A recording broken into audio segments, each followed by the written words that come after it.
Hello guys, in this video I'm gonna show you how to sell fish in Neverness to Everness. First, catch some fishes in your game. After that, we need to press square on PlayStation or just select this option from bottom. After that, it will open this fish market.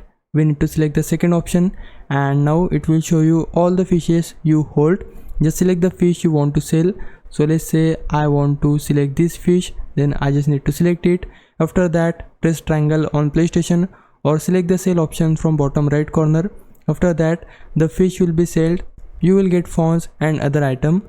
Now if you want to quick sell, then press square on PlayStation or select the quick sell option. After that, it will open the quick sell menu. From here, you can select the fishes you want to sell. Then press triangle on PlayStation or select the confirm option. After that, the quick sell will be done, and as you can see, I got 10,000 fonts. Now we can just go back from here.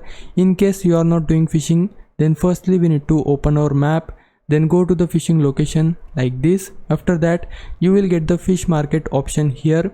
Just select it or press square on PlayStation. Then you can access the fishing market without going to the location.